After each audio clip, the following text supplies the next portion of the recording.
Hello my friends. तो आज हम देखने जा रहे हैं सीबीजीएस का पेपर जो दिसंबर में पूछा गया था, फ्लूइड मैकेनिक्स का।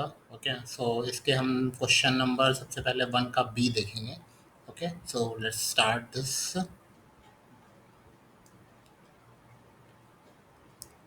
ओके, सो जो पहला न्यूमेरिकल है वो है what do you mean by centre of pressure, explain. Okay, centre of pressure आप लोग को पता होगा। सेंटर ऑफ प्रेशर बेसिकली वो पॉइंट होता है जहाँ पे जो हाइड्रोस्टैटिक फोर्स होता है वो एक्ट होता है। Okay, so suppose we have suppose हमारे पास एक कंटेनर है। इसमें ये कंटेनर पूरा फ्लूइड से भरा हुआ है। ओके, एंड इसकी डेप्थ सपोज डी है। तो इसकी जो ये जो वॉल है इसके ऊपर हाइड्रोस्टैटिक फोर्स एक्ट होगा, जिसकी वैल्यू कितनी होगी, F is equal to rho g y C bar into A. Okay, और ए इज द एरिया। तो ये जो कंटेनर होगा ये कुछ इस तरह से होगा। Okay, so this is a container जिसमें वाटर हमारा फिल्ड है। सो जो फोर्स एक्ट होगा उसकी वैल्यू होगी रो जी वाई सी बार इंटू ए। नाउ इसकी जो डेप्थ है ये सपोज ये जो है जो परपेंडिकुलर डेप्थ है ये सपोज बी है, और ये जो डेप्थ इनसाइड है ये सपोज एच है। ठीक है, so let me draw it with another colour so that it will be visible to you. Okay, so this is suppose H, this is H, and this is B. Okay, so what is the area?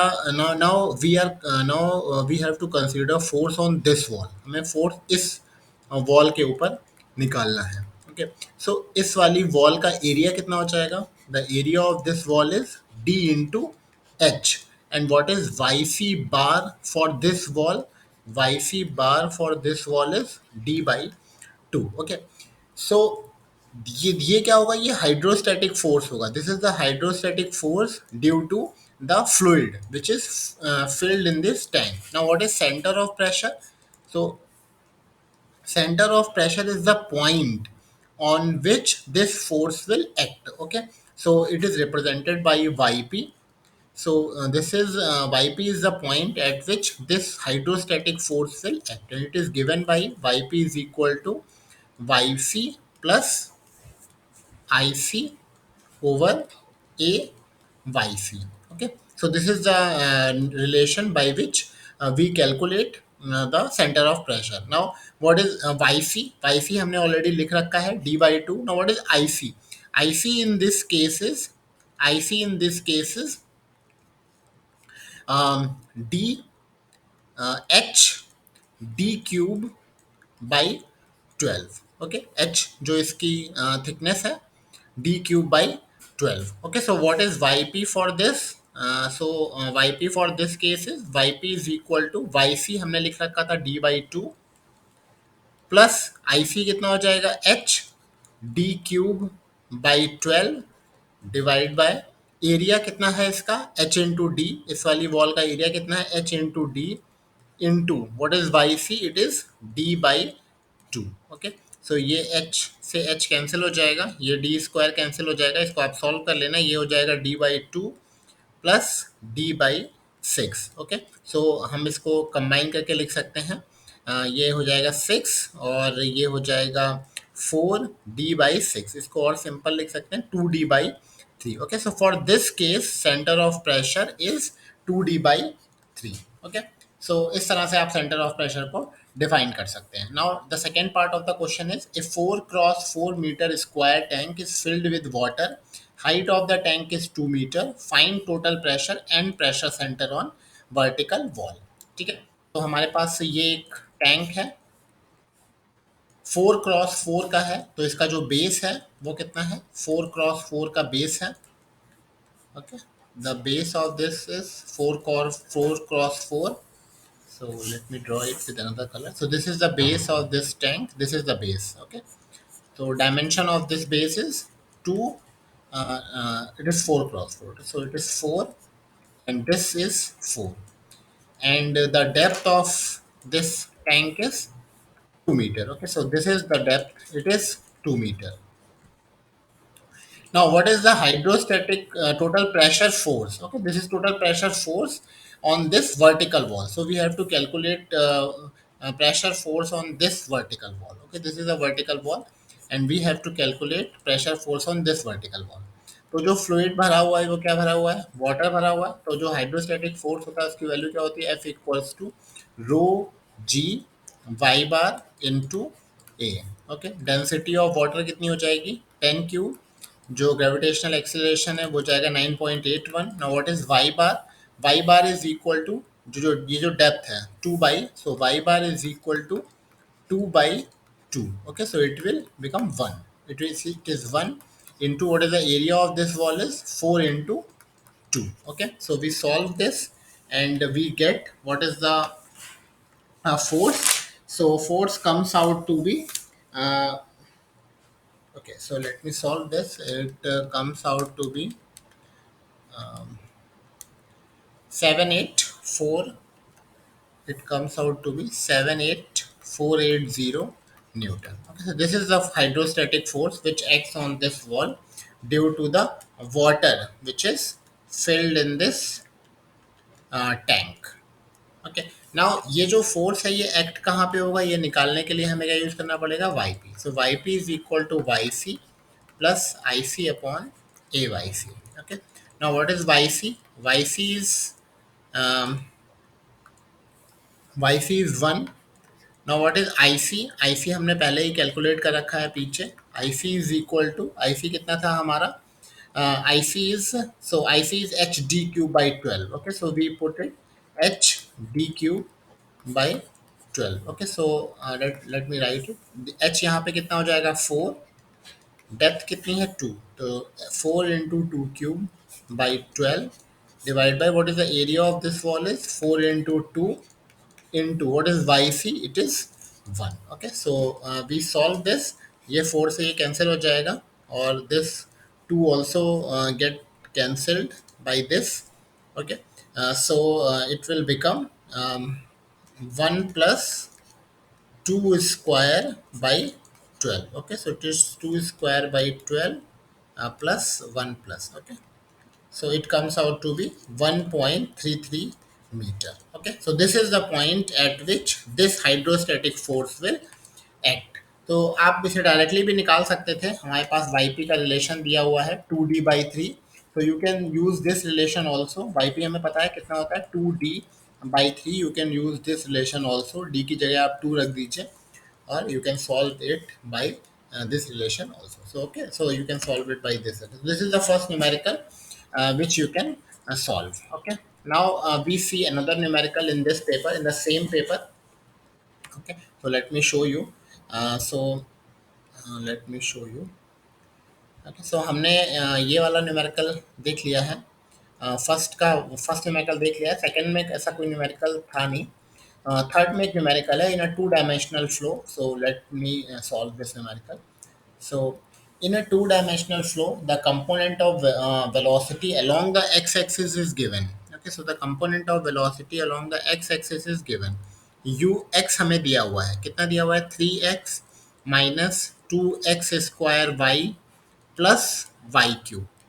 Okay, determine the component of velocity along y-axis for condition of continuity of flow. ठीक है, तो continuity की equation हमारी क्या होती है, del u over del x plus del v over del y plus del w over del z is equal to 0. ये हमारी कंटिन्यूटी इक्वेशन होती है. लेकिन कौन से केस के लिए, फ्लो कैसा है, स्टीडी फ्लो है. ओके, फ्लो इज स्टीडी और जो डेंसिटी है फ्लूइड की वो कांस्टेंट है. ओके, रो जो है डेंसिटी जो है वो कैसा है, कांस्टेंट है. Okay, now for a two dimensional flow, अगर फ्लो टू डायमेंशनल हो जाएगा तो हमारा del W by del Z भी जीरो हो जाएगा. So continuity equation for a two dimensional flow will become del U by del X plus del V by del Y is equal to zero. तो पहली condition S T D की हो जाएगी, दूसरी density is equal to constant और third हो जाएगी 2D flow. Okay, 2D flow. तो ये इस तरह से बन जाएगा. Now this is the component of, this is U X and V Y. Okay, so we need to calculate del u by del x. So we differentiate this equation with respect to x. It will become differentiation of 3x is 3 minus differentiation of this term is, हम यहाँ पे y को constant रखेंगे तो ये कितना हो जाएगा 4xy, और ये टर्म हमारा ज़ीरो हो जाएगा क्योंकि ये y के टर्म में है इसलिए। ओके, सो ये हमारा जब आ जाएगा तो इसकी वैल्यू हम यहाँ पे पुट कर देंगे। So let me use another colour. Okay, so what it will become 3 minus 4xy plus del V by del Y is equal to zero. Okay, तो अब हम del V by del Y हमें निकालना है। So I am writing it here. So del V by del Y is equal to minus 3 - 4x y। Okay, अब हम इसको क्या करेंगे, इसको इंटीग्रेट कर देंगे तो v इज इक्वल टू कितना आ जाएगा -3y minus 4x Y square by two. Okay, so this will become, ये हमारा बन जाएगा। Okay, so this will become v is equal to -3y plus c। तो हमारा जो component of velocity along y axis आ जाएगा वो कितना आ जाएगा, वो आ जाएगा v is equal to -3y minus 4x by square by two plus C. Okay, so एक बार फिर से मैं आपको बता देता हूँ, u जो हमारा था वो कितना था, u था हमारा 3x minus 2x by plus Y cube. जो हम इसको डिफ्रेंशिएट करेंगे विद रिस्पेक्ट टू x, बाकी सारे टर्म्स हमारे कांस्टेंट हो जाएंगे, तो ये हो जाएगा 3 और ये हो जाएगा 4x वाई। ओके, ये टर्म हमारा जीरो हो जाएगा। फिर इसके बाद हम क्या करेंगे, इसको कंटिन्यूटी इक्वेशन में रख देंगे, तो ये हो जाएगा 3 - 4xy plus del V by del Y is equal to zero. Okay, so फिर हम del V by del Y को कैसे लिखेंगे, del V by del Y is equal to -3 - 4xy। Okay, then हम इसे इंटीग्रेट कर देंगे बोथ साइड। सो इसे इंटीग्रेट करेंगे तो ये हो जाएगा v is equal to -3y minus 4x square by two plus C. तो इसको आप चाहो तो और सिंप्लीफाई करके लिख सकते हो, 3y minus 2x y square, okay, plus c. So this is your component of velocity in y direction. Okay, so this is your second numerical. Let me show you another numerical which is asked in. So हमने third numerical देख लिया, अब हम देखेंगे numerical number fourth. Okay, सो इसके बाद और कोई भी न्यूमेरिकल नहीं पूछा गया, सारे थ्योरेटिकल क्वेश्चन ही हैं। तो हम फोर्थ न्यूमेरिकल और इसमें देख लेते हैं। Okay, so this is your fourth numerical. Find power loss due to friction in a circular pipe when length of pipe is 300 meter, diameter is 50. So length of pipe हमें कितनी दी हुई है? Okay, let me use color. So length of pipe कितना दिया हुआ है 300 metre, और डायमीटर ऑफ पाइप कितना दिया हुआ है हमें 15 सेंटीमीटर। ओके, और डिस्चार्ज हमें दिया हुआ है 28 लीटर। डिस्चार्ज क्यू दिया हुआ है हमें 28 लीटर पर second. And F coefficient friction factor हमें दिया हुआ है यहाँ पे 0.01। ओके, सो अब यहाँ पे हमें अगर उसने डायरेक्टली कोफिशिएंट ये फ्रिक्शन फैक्टर दे दिया है, इसलिए हमें ये चेक करने की ज़रूरत नहीं है कि फ्लो लैमिनार है कि टर्बुलेंट है। Okay, we need not to check this whether the flow is laminar और turbulent. But if this friction factor is not given, तो हमें क्या करना पड़ता, सबसे पहले हमें रेनॉल्ड्स नंबर निकालना पड़ता, फिर देखना पड़ता कि ये सर्कुलर पाइप का केस है। So we have to check कि रेनॉल्ड्स नंबर 2000 से कम आ रहा है कि 4000 से ज़्यादा आ रहा है। अगर ज़्यादा आ रहा होता तो हमें फ्रिक्शन फैक्टर निकालने के लिए अलग रिलेशन यूज़ करना पड़ता। ओके, और अगर कम आ रहा होता तो हम कौन सा रिलेशन यूज़ करते हैं, 4f is equal to 64 upon R E. और अगर ज़्यादा आ रहा होता तो हम यूज़ करते 4f is equal to 0.3125 R E raise to the power 1/5। Okay, but sorry 1/4। Okay, so we use this relation. So but यहाँ पे हमें डायरेक्टली उसने f दे दिया है, तो हमें ये सब काम करने की ज़रूरत नहीं है। Okay, so we can skip this part and we can directly go on solving the numerical. तो सबसे पहले हमें पावर लॉस इन फ्रिक्शन निकालना है। तो पावर लॉस इन फ्रिक्शन कितना होता है? देखो, पावर जो होता है वो होता है pressure difference delta P multiplied by discharge. Okay, now what is pressure difference? Pressure difference कितना होता है? ये होता है rho G H F. Okay, where H F is the head loss due to friction. तो जो पावर हो जाएगी वो कितना हो जाएगा? वो हो जाएगा rho G H F into Q. Okay, so first we calculate the HF, and then we put into this equation and we get power. Okay, so now what is HF? HF is equal to FLV square divided by D2G। Okay, ये relation हम use करते हैं। यहाँ पे जो F है ये हमारा फ्रिक्शन फैक्टर है। ओके, सो एफ, अब यहाँ पे लेकिन हमें वेलोसिटी चाहिए। वेलोसिटी हमें पता नहीं है, बट हमें डिस्चार्ज पता है। तो डिस्चार्ज इज इक्वल टू क्या होता है? Area into velocity. तो डिस्चार्ज की वैल्यू कितनी दी हुई है? 28 लीटर। तो 28 लीटर को मीटर क्यूब में कन्वर्ट कर लेंगे। कैसे करेंगे? मल्टीप्लाई कर देंगे 10⁻³ से। एरिया कितना हो जाएगा? डायमीटर हमें 15 सेंटीमीटर दिया हुआ है, तो एरिया हो जाएगा पाई/4 इंटू 0.15 का whole square into V. Okay, so we use this relation to calculate the velocity v। okay, so velocity comes out to be velocity आ जाएगी हमारी। Okay, let me check this, just wait. Okay, just wait for 1 minute, there is some error। Okay, so velocity comes out to be 1.58 metre पर second. Okay, so एक बार हमें velocity पता चल जाएगी, then we can calculate H F. So H F is equal to, F हमें कितना दिया हुआ है? 0.01, it is 0.01 into length of pipe कितनी दी हुई है हमें? 300 metre. So it is 300 into velocity कितनी दी हुई है? 1.58 स्क्वायर डिवाइड बाय डायमीटर कितना दिया हुआ है? 15 centimetre. It is become 0.15 into 2 into G की वैल्यू हम लेंगे 9.81। Okay, so we solve this और हमें क्या मिल जाएगा? Head loss due to friction. Okay, so you try to solve it. Let me also solve this. It comes out to B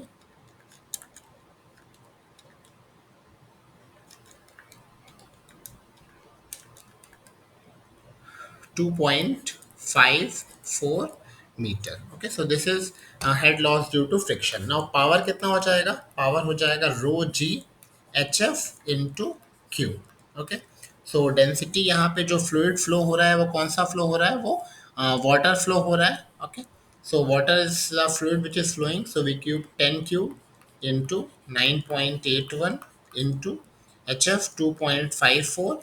और discharge हमें कितना दिया हुआ है? 28 इंटू 10⁻³ 28 इंटू 10⁻³। ओके, so you put all the values in this equation and you get the power. It comes out to be 698.4 watt। Okay, so let me also check this. um, okay, so 698.4 watt। Okay, so this is the power which is required। Okay, so it is a power which is lost due to friction। Okay, so hopefully आपको ये तीनों answer समझ में आए होंगे। Okay, सो अगर आपको कोई डाउट है तो you can comment in the comment section and I will try to resolve it. Okay, okay, thank you.